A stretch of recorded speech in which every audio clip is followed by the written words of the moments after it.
Hello students, welcome back to my YouTube channel. कैसे हैं आप सब? आशा करती हूँ कि आप सब बहुत अच्छे होंगे और बहुत जोश के साथ अपनी पढ़ाई कर रहे होंगे। तो चलिए मैथ्स की सीरीज में आगे बढ़ते हुए आज हम कुछ नया पढ़ते हैं।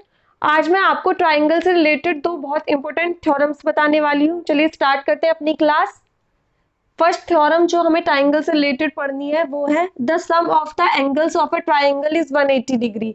इसका मतलब अगर हमें कोई एक ट्राइंगल दिया है और उसके तीन एंगल दिए हैं, इसका नाम मैं रख देती हूँ ए, बी एंड सी। और अगर इसके तीन एंगल गिवन है, one, angle two and angle three, तो इन तीनों का सम क्या होगा? 180 degree. Angle one plus angle two plus angle three कितना होगा? 180 डिग्री। ठीक है। अब इसको हम कैसे प्रूफ करेंगे कि इनका सम 180 डिग्री होगा? चलिए मैं समझाती हूँ। ये एक हमने ट्राइंगल बना लिया, इसको नाम मैंने दे दिया ए बी सी। अब सबसे पहले हम ए पॉइंट से होती हुई एक लाइन खींच लेंगे जो बी सी के पैरेलल होगी। तो यहाँ पे एक लाइन खींच लेते हैं हम, इसको नाम दे देते हैं डी एंड ई। और ये मान लिया हमने बीसी के पैरेलल है। हमने ए पॉइंट से होते हुए एक ऐसी लाइन खींच ली जो बीसी के पैरेलल है। अब आप मुझे एक बात बताइए, यहाँ पे हमने वन लिखा है तो इसको वन मान लेते हैं, इसको टू मान लेते हैं और इसको थ्री मान लेते हैं। इस एंगल को हम फोर मान लेते हैं और इस एंगल को हम फाइव मान लेते हैं।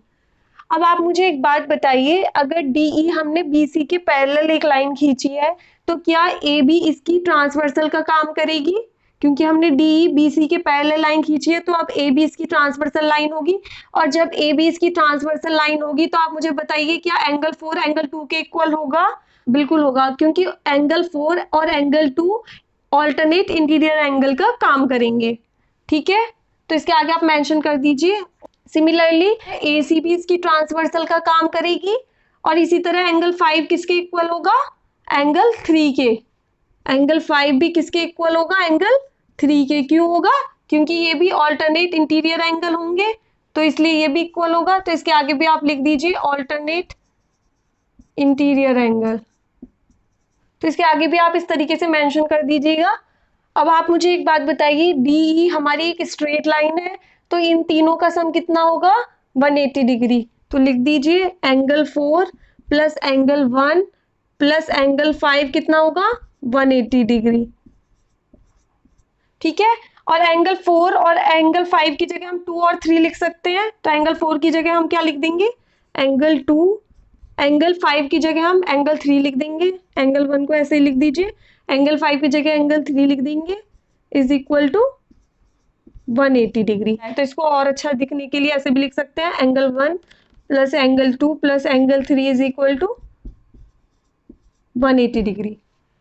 मुझे लगता है कि इसका प्रूफ आपको समझ आया होगा कि किसी भी ट्राइंगल के तीनों एंगल का सम 180 डिग्री क्यों होता है। और जब भी हम कोई थ्योरम पढ़ते हैं तो उसका अगर प्रूफ पढ़ लेते हैं तो फिर हमें वो चीजें माइंड में सेट हो जाती हैं।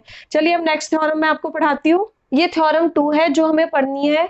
थ्योरम टू कहती है if a side of a triangle is produced then the exterior angle so formed is equal to the sum of the two interior opposite angle. इसका मतलब क्या हुआ?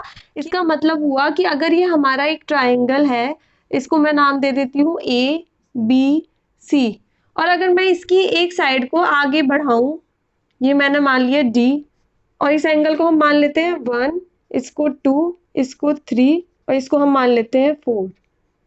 तो इसका मतलब है कि जो ये एक्सटीरियर एंगल इस साइड को बढ़ाने पे जो ये बाहर की तरफ एंगल बना है, एंगल फोर, ये किस किसके सम के इक्वल होगा? इसके अपोजिट इंटीरियर एंगल। इसके अपोजिट इंटीरियर एंगल ये होंगे, क्योंकि ये तो इसी साइड पे बना हुआ है, ये इसके अपोजिट इंटीरियर एंगल है, तो इनके सम के इक्वल होगा angle one plus angle two. अब हमें देखना है कि ऐसा होता क्यों है, तो चलिए देखते हैं इसका प्रूफ कि ऐसा क्यों आता है। तो सबसे पहले ये मान लिया ये हमारा ट्राइंगल ए बी सी है,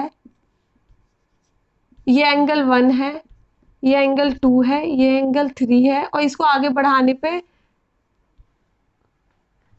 और इसको आगे स्ट्रेट ले जाने पे ये हमने मान लिया डी और इसको मान लिया हमने फोर।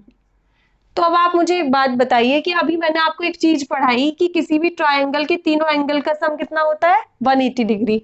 तो angle one plus angle two plus angle three कितना आएगा?